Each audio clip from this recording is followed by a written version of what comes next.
उनका special fund जमा हो ताकि तुरंत कंपनसेशन दिया जाए। सर जीएसटी को लेकर केंद्र सरकार करेगी रिफॉर्म लेकर आए, इससे लोगों को काफी राहत मिलेगी। वहीं आज मुख्यमंत्री ने प्रेस कॉन्फ्रेंस करके कहा कि जिस तरह से 28% का उतारा किया गया और जो 12 था 5% थे और 5% हटा दिया गया 11 साल के बाद। 11 साल का घाटा कौन भुगतेगा? 8 साल 9 साल के बाद 11 साल सरकार को बने होंगे, 8-9 साल का घाटा कौन भुगतेगा भाई? स्टेट ने जो घाटा दे दिया उनसे जीएसटी इतनी लिए स्टेट को दो, रिफंड करो ताकि स्टेट की डेवलपमेंट हो। अब वहां बिहार में चुनाव हो तो ये दे रहे, लेकिन जो 8-9 साल का जो है जीएसटी इतना हैवी लगाया स्टेट ने दिया तो स्टेट को दो, कंपनसेट करो, स्टेट्स का पैसा है। तो ये बिहार चुनाव के लिए ऐसा हो रहा है, सिर्फ वोटों के लिए है और वोट लुभाने के लिए। लेकिन ये करना होता तो ये पहले 8 साल तक ही लेते, जो लिया उसका क्या करेंगे? रिफंड करेंगे? क्या करेंगे?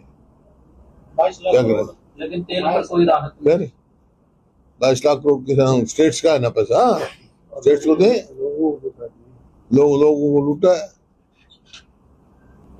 राहुल गांधी जी बिहार में जो है वोट अधिकार यात्रा करे उस पर सवाल उठा रहे हैं कि जिस तरह से के पास कोई मुद्दा नहीं है इसलिए ये इस तरह के मुद्दे उठा रहे हैं।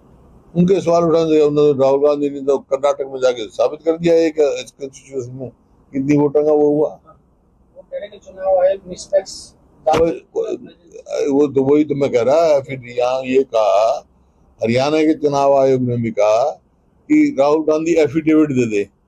अरे वो एफिडेविट दे, इलेक्शन कमीशन पहले हरियाणा को वो एफिडेविट दे, फिर मैं साबित करता हूँ ये कितने की डुप्लीकेट वोट में भी ऐसा ही हुआ है। वोट चोरी हरियाणा में तो होगा ना। जब तक एक घर में 400 वोट बनी हुई दिखाएंगे, बोलो तो एफिडेविट तो दें।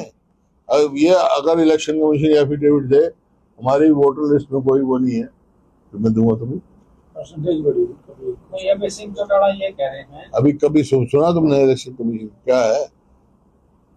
इलेक्शन हुआ 5 तारीख को और रात को 11:45 बजे तक परसेंटेज कुछ कही, फिर 6 तारीख को, फिर 7 तारीख की रात को कहीं 1% से लेके 7% वोट पड़ गई।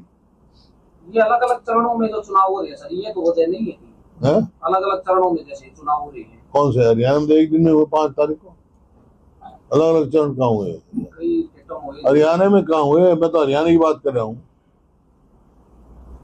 लैंड ऑर्डर की सिचुएशन काफी ध्वस्त हो गई है स्टेट में। हाँ, रोज जो है वो सलाम गोलियां चल रही है। वो तो हम बार हम कह ही रहे हैं, कानून व्यवस्था जो है चरमरा गई है प्रदेश की। ऐसा प्रतीत होता है कि हरियाणा में सरकार नाम की चीज कोई नहीं है, फ्री फॉर ऑल है। और वो यही कारण है कि हर आदमी अपने आप को असुरक्षित महसूस कर रहा है। और आप ये देखो, क्राइम अगेंस्ट वुमन मेरी वो नहीं है, होम मिनिस्ट्री वो है नंबर 1। असुरक्षा में हमारा प्रदेश नंबर 1, होम मिनिस्ट्री की रिपोर्ट है वो असुरक्षा की। सर राव इंद्रजीत सिंह भी सरकारी कार्यक्रमों से दूरी बनाए हुए हैं, क्या बीजेपी में भी कुछ गड़बड़ है? राव इंद्रजीत से पूछो आप। चुनाव विवाद है 21 रुपए देने की बीजेपी ने बात की थी, लेकिन अब कंडीशन लगा दी है। अब 1 साल पहले पेंडिंग देंगे पुराने की, अब कंडीशन लगाने। जब ये बीजेपी का वायदा था हर महिला को देंगे, दे भाई। ये है कि हम हर महिला को कैसे दें, लोगों सरकारी नौकरी। फिर क्यों हाँ भरी थी, क्यों भरा?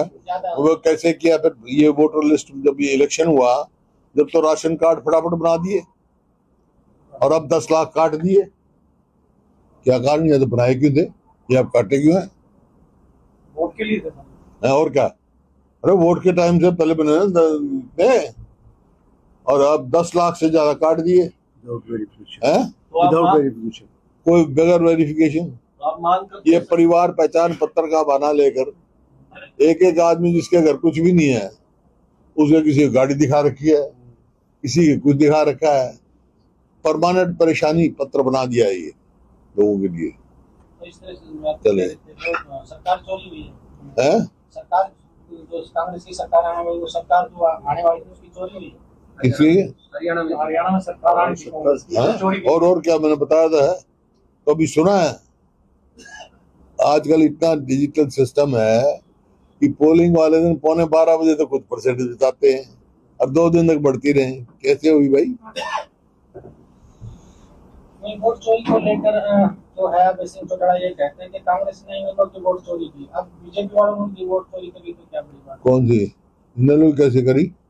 कैसे करी? उनकी वोट है ही नहीं। जिसकी वोट ही नहीं है उसकी क्या चोरी होगी भाई? 90 में से 2 MLA उनके, बोला वोट चोरी करी।